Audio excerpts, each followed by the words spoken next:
हे पराक्रमी राजन, स्वर्णलोक में आपका स्वागत है। देखा देखा राजन आपने, ना तो मेरे मित्र की कथा इतनी सरल है और ना मेरे मित्र के सिंहासन तक पहुंचने का रास्ता। इसलिए अभी भी समय है, आप वापस लौट जाइए। घोड़ा बुलवा लूं? बेताल, हमने आपको विक्रमादित्य की कथा सुनाने के लिए कहा था, सिंहासन के बारे में अपने विचार व्यक्त करने के लिए नहीं। लेकिन देवी, मैं तो आपका शुभचिंतक हूँ। ये राजा भोज सिंहासन तक कभी नहीं पहुँच पाएंगे और आप लोगों को व्यर्थ में ही इन्हें कहानियां सुनानी पड़ेंगी। इन्हें तो बड़ा मजा आ रहा है कहानियां सुनकर। देखो बेताल, क्षमा क्षमा देवी, क्षमा। गोलू, ये क्या हो गया? लगता है मेरे बेताल को वापस लाने के लिए करना होगा खेचन बुआ की दी हुई शक्ति का इस्तेमाल, तभी वापस आएंगे मेरे बेताल।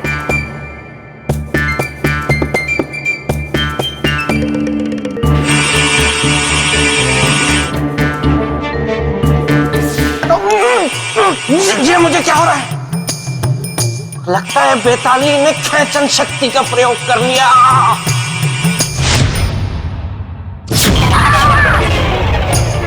किसने? सौंदर्य लेखा, तुमने मुझे खेचन शक्ति का प्रयोग करके यहाँ क्यों बुलाया? पता है वहाँ पे कितनी आवश्यक चर्चा चल रही थी। अब मेरे बिना क्या चर्चा करेंगे वो दोनों? मैं यहाँ तुम्हारी राह में बिछा के बैठी हूँ फूल, और तुम हो कि वहाँ जाके मुझको गए भूल। रुक जा, मैं तुम्हारा नाम मेरे भाई शक्ति सुरमा को बताऊंगी। तुम कितने निष्ठुर हो ये उसे जताऊंगी। नहीं नहीं नहीं नहीं, उसे मत बुलाना, मैंने उसके बारे में सुना है, वो बहुत भयानक है। गोलू, गोलू, गोलू, तुम नहीं आओगे? गोलू, इन्हें मेरे भैया शक्ति सुरमा से मिलवाओ। मैं हूँ शक्ति सुरमा, जो मेरी बहन को सताएगा बना दूंगा मैं उसका चूरमा। और जिसको बहन सताएगी? चुप! बता बहन, कौन है वो, कहाँ है वो जिसने तुझे सताया है? बनता फिरता है सुरमा, बना दूंगा मैं उसका चूरमा। नहीं नहीं, इसकी क्या जरूरत है? वो तो मतलब सौंदर्य लेखा, तुम तो बुरा मान गई। मैं तो मजाक खेल रहा था। तुमने तो भैया को बेवजह परेशानी दे दी। आपसे मिलकर बड़ी प्रसन्नता हुई।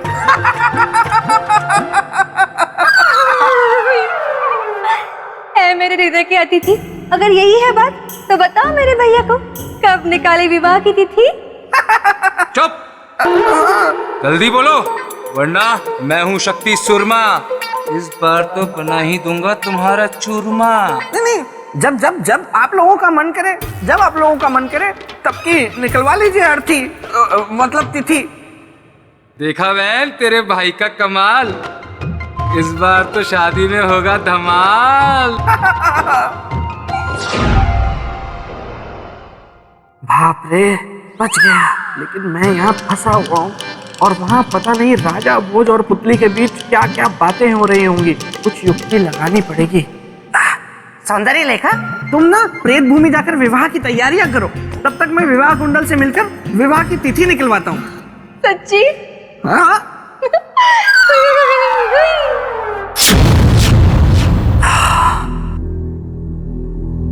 अच्छा देवी, सम्राट के वार से वो विशालकाय जानवर मानव बन गया, उसके बाद क्या? उसके बाद जो सम्राट विक्रमादित्य ने देखा वो बहुत ही कष्टदायी था।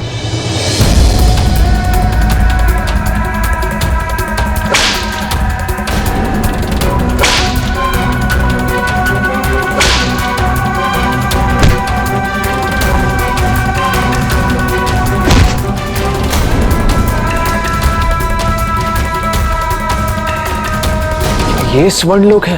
हाँ राजन, यही स्वर्णलोक है। इतना निर्मल, क्रूर, कठोर और अमानवीय स्वर्णलोक। सोने की चमक की यही विशेषता है राजन, जो किसी को भी अपना दास बना लेती है। जिन मनुष्यों को आप यहाँ दास के रूप में कार्य करते देख रहे हैं, वे सभी उसी चमक को पाने के लालच में यहाँ पर आए थे और यहाँ आकर यहाँ के राजा यक्षराज के दास बन गए। और अब आपकी बारी है, क्योंकि आप भी उसी सोने को पाने के लालच में यहाँ पर आए। यक्षराज धन तो अवश्य देते हैं, परंतु धन लेने वाले की सवारी भी करते हैं। धन लेंगे तो उसका मोल तो चुकाएंगे ही ना।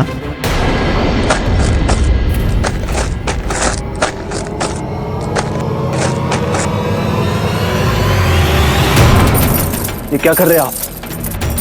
व्यर्थ का प्रयास मत कीजिए, भाग्य मनाइए कि यक्षराज का सेवक बनने का अवसर प्राप्त हो रहा है।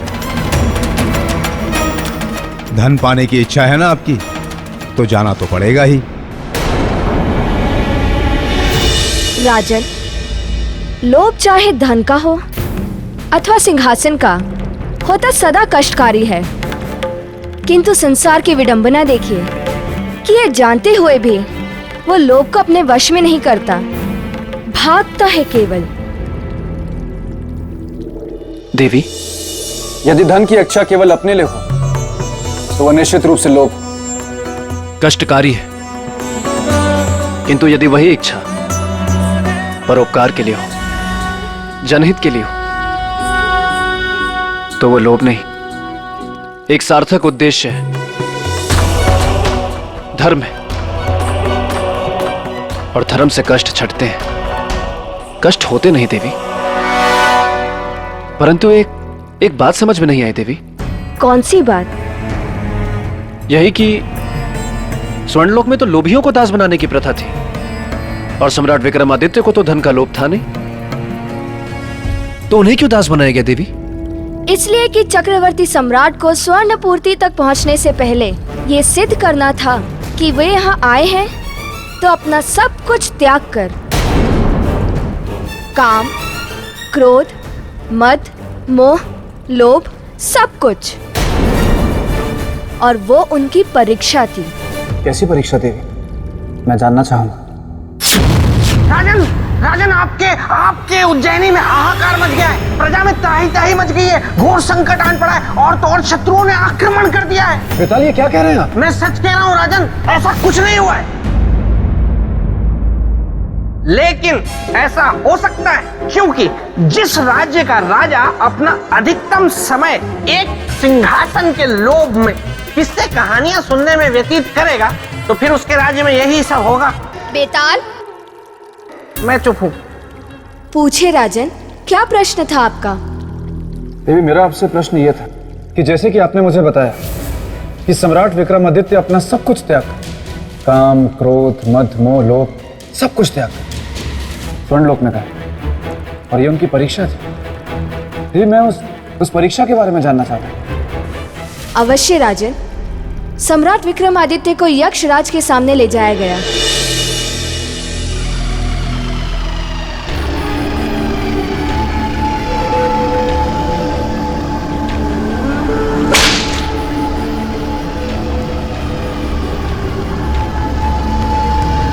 आज हमें अति प्रसन्नता है ये देखकर कि आज से हमारा वाहन होगा पृथ्वीलोक का इकलौता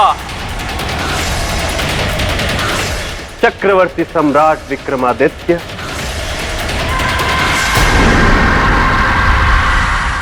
राजन, बदले में तुम्हें अथाह धन मिलेगा, उतना जितना कि तुमने सोचा भी नहीं हो। चलो आओ, सवारी प्रारंभ करो।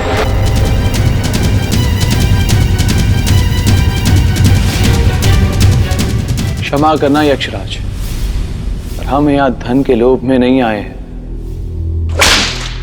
प्रत्येक लोभी यही कहता है। रथ खींचो हमारा।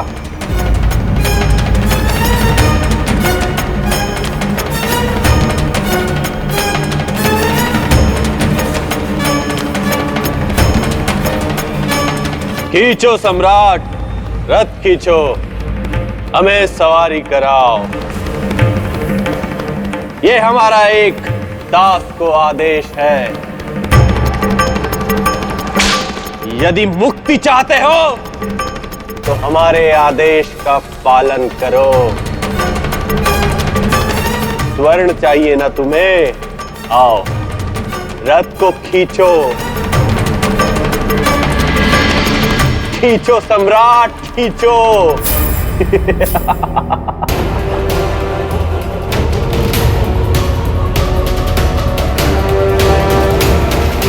हम है ना, हम लाएंगे स्वर्ण पोटली आपके लिए।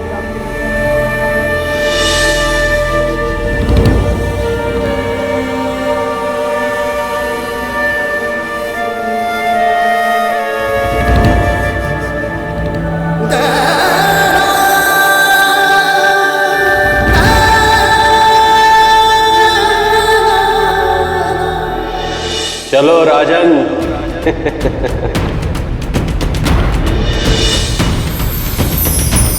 बहुत धन मिलेगा सम्राट। रथ को खींचो, खींचो रथ को। ऋत्विक ध्वज के मोक्ष के लिए हमें ये करना ही होगा। किंतु एक बात याद रखना राजन, कि आपको कल के सूर्यास्त से पहले वापस आना है, क्योंकि ऋत्विक ध्वज का जीवन कल सूर्यास्त तक ही है।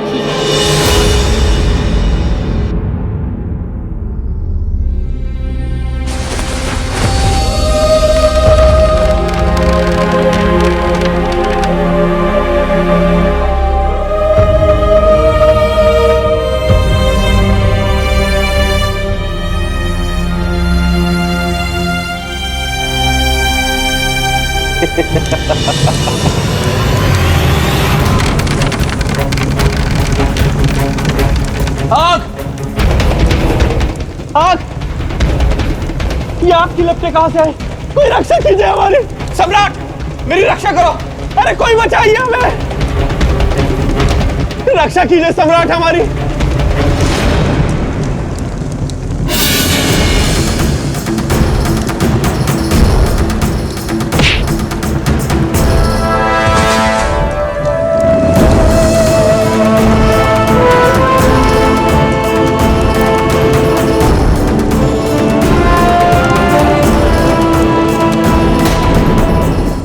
राजन, महाप्रतापी, लोभ से रहित सम्राट विक्रमादित्य का प्रताप देखकर यक्षराज भी चकित रह गए। बेताल, आप फिर बीच में बोले। क्या करूं देवी, जहां मेरे मित्र की चर्चा हो रही हो, मेरे मित्र के साहस और पराक्रम का महिमा मंडन हो रहा हो, वहां मैं ना बोलूं, ये तो फिर वैसी ही बात हो जाएगी ना, जैसे कि सूर्य के बिना उदय हुए ही दिन का निकलना और बिना अंधेरा हुए ही रात हो गई।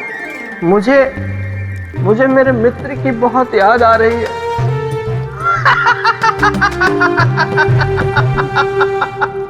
नहीं राजन, इसकी कोई आवश्यकता नहीं, क्योंकि बेताल से बड़ा नाटकीय कोई है ही नहीं।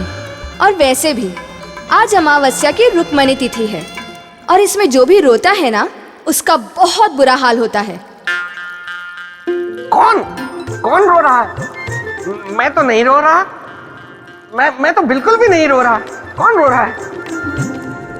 बेताल, एक बात मैं हमेशा से कहता है और आज भी कहूं, मित्र हो तो आप जैसा मित्र ना कभी रहा है और ना कभी होगा। राजन, आप मेरी प्रशंसा करके मुझे चने के वृक्ष पे मत चढ़ाइए। देवी, मैं अब बिल्कुल कुछ नहीं बोलूंगा, मैं चुप रहूंगा। आप आगे की कथा सुनाइए। हाँ देवी, मैं ये जानना चाहता हूं कि यक्षराज को जलते हुए रथ से बचाने के बाद क्या हुआ? राजन, यक्षराज ने हाथ जोड़कर सम्राट विक्रमादित्य से क्षमा मांगी। चक्रवर्ती सम्राट विक्रमादित्य, मुझे क्षमा कर दीजिए। मैं जान गया हूं कि आपको धन का लोभ नहीं है, क्योंकि धन का देवता तो उसी व्यक्ति की सवारी कर सकता है जो धन का लोभी हो। और आपके इसी गुण के कारण मेरे रथ में आग लगी और मेरे प्राण संकट में घिर गए। मैं आपका आभारी। कहिए, मैं आपकी क्या सेवा कर सकता हूं? यक्षराज, इसकी कोई आवश्यकता नहीं। हम यहाँ अपने वचन की लाज तथा किसी की रक्षा के हेतु स्वर्ण पोटली लेने आए हैं। मैं समझ गया हूं राजन, आप कहाँ जाना चाहते हैं।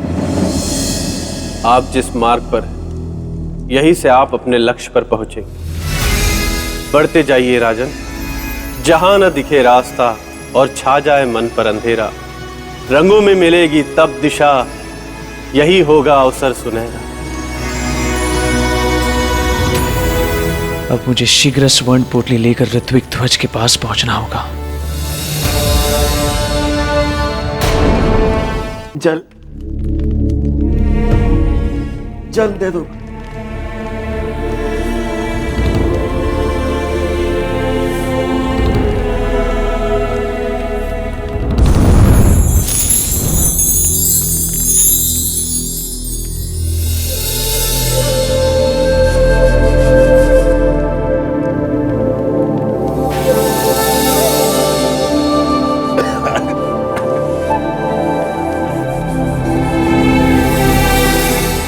ऋत्विक ध्वज अब बिल्कुल शक्तिहीन हो चुका है।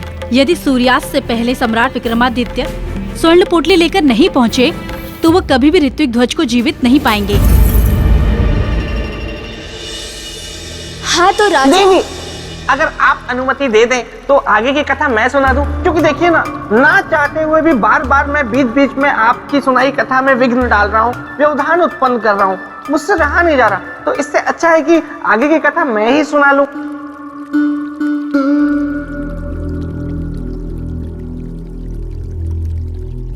हाँ तो राजन, हुआ यूं कि एक बार मेरे मित्र विक्रमादित्य गुरुकुल पढ़ने गए, तो वहां पे उन्होंने एक बिल्ली को देखा, फिर बिल्ली ने उनको देखा। बेताल, क्षमा देवी क्षमा, मैं भावनाओं में बह गया, इसीलिए ये कह गया। अब नहीं। हाँ तो राजन, स्वर्ण लोक से मेरे मित्र विक्रमादित्य निकले अपने लक्ष्य को पाने के लिए।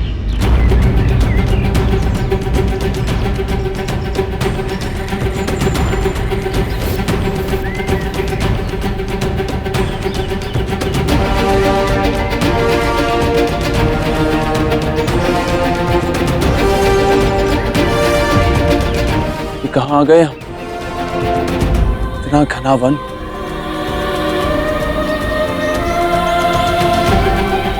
हमें स्वर्ण पोटली यही प्राप्त होगी।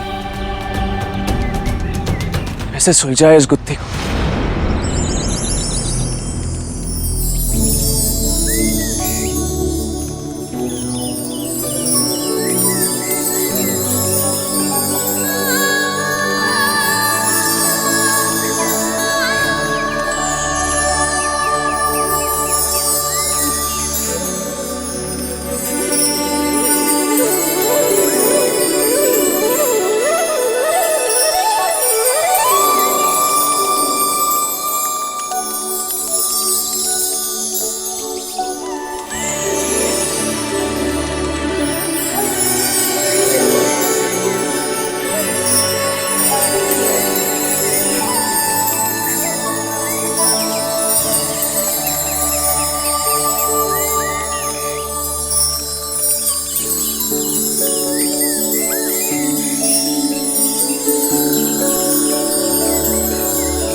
यक्षराज के अनुसार कहीं ये तितली ही तो नहीं जो हमें मार्ग बताएगी।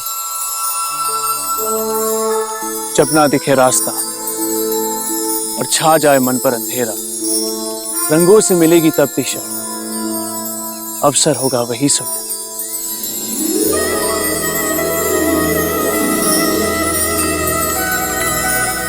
यही है मार्गदर्शन, इसी के पीछे चलते।